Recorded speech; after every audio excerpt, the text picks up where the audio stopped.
ShadeFactorie, bitches, and this episode is the hotness. In this episode, I have hot topics, reality show recap, things my mom says I shouldn't say, and everyone's favorite, Guillotine can. Alright, so let's get right into it with hot topics.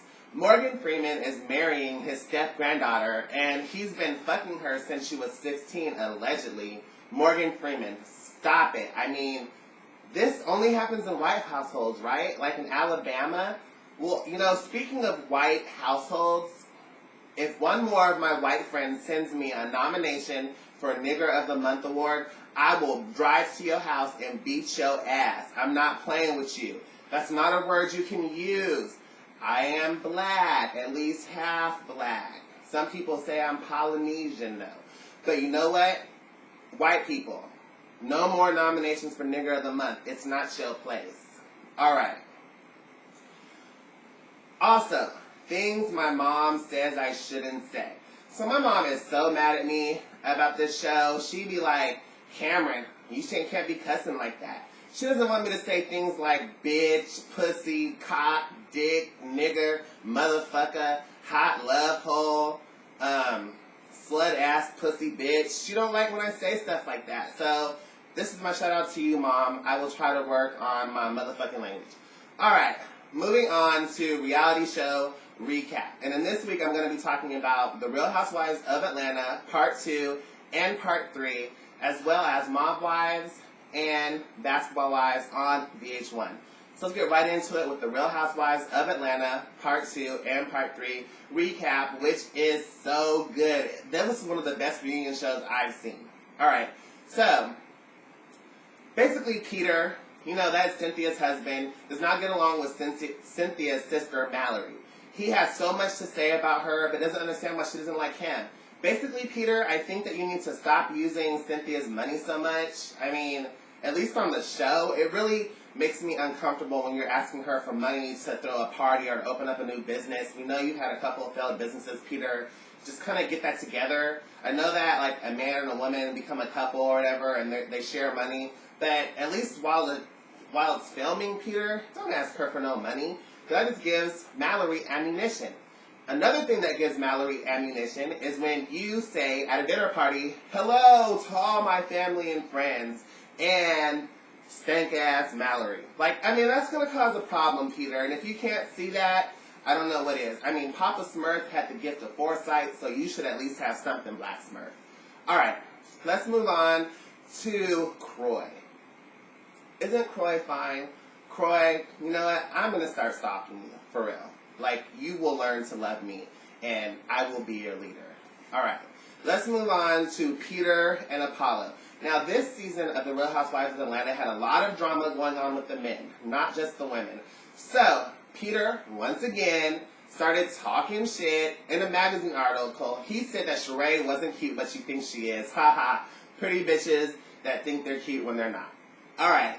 He also said some stuff about Phaedra. I have no problem with Phaedra. I feel like she is a Southern belle, a Southern peach. She is happy. She is content. She does her own thing. I mean, she didn't get Bobby Brown off of no charges, but hey, I mean, maybe she should just be a reality star. Anyways, moving on. So Sheree finally apologized to Kandi for lying on her for half of the season about saying that Kandi said Kim would not hold a black baby. Congratulations, Sheree. You finally told the truth.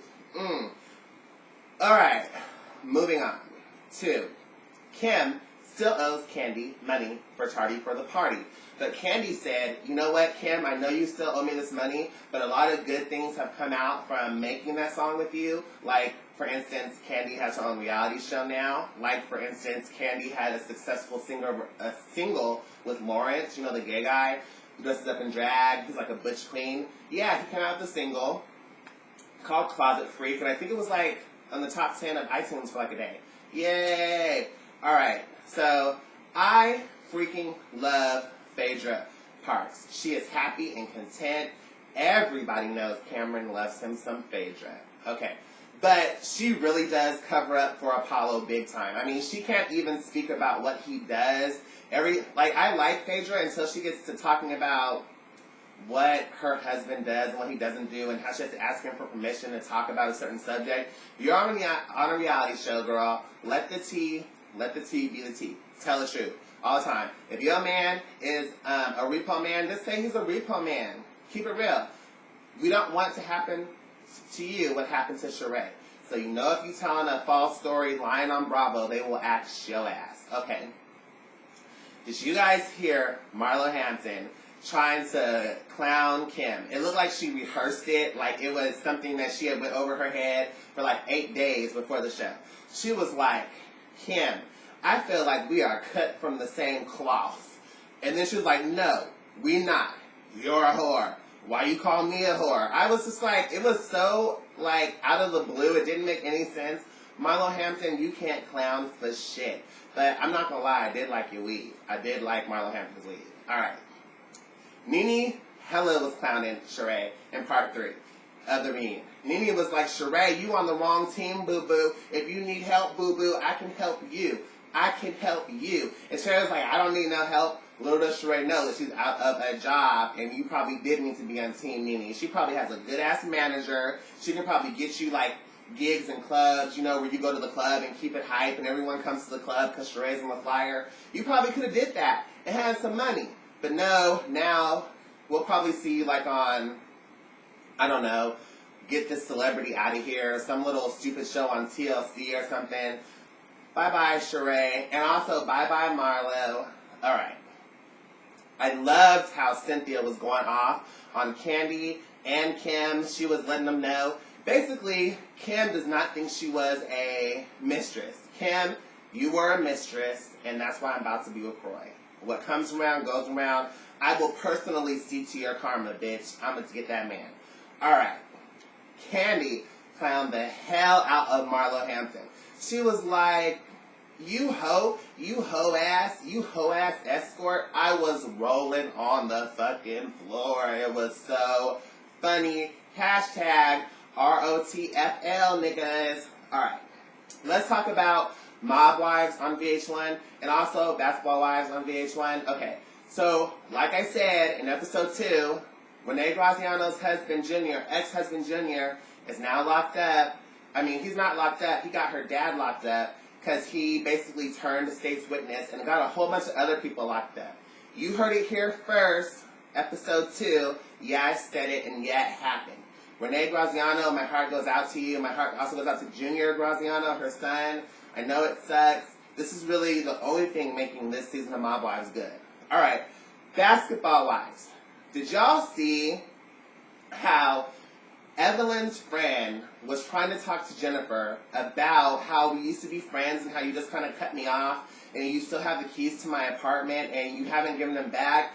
Did you see how Jennifer started talking about you ain't got shit, blah, blah, blah? Okay, I have been Team Jennifer this whole season up until I saw her last night. I kind of think she did deserve that slap. I mean, Evelyn, why did you stand up on the table? Sit your ass down. I mean, you have enough anger. Let them handle it. But Jennifer, I did feel like you were being kind of fake and high-sidity towards her. If she used to be your friend, she should still be your friend unless she did something to you. I have a lot of friendships where I'm mad at one person, but I'm still cool with the other person. That's a mutual friend of all of us. So you should be too. I mean, we're all adults. Why can't we do this? All right. Let's get into how I feel about Shawnee. Shawnee O'Neal is snatched. I feel like she's a swan. I just don't understand how she was taking that big-ass nigga Shaq, his dick. How could she do that? That must have been like sitting on a pole or something. I can't do that. I'm sensitive on my inside. Alright, let's get into everyone's favorite, Guillotine Cammy. Yes, I am serving you all this lovely jewelry. Mary, my Uncle Warren said he got a tweet from Jesus. He said, your show is boring and eat a salad, bitches. Rush Limbaugh, suck the same dick I told Bill O'Reilly to suck last week. Vaginas, stop being so smelly.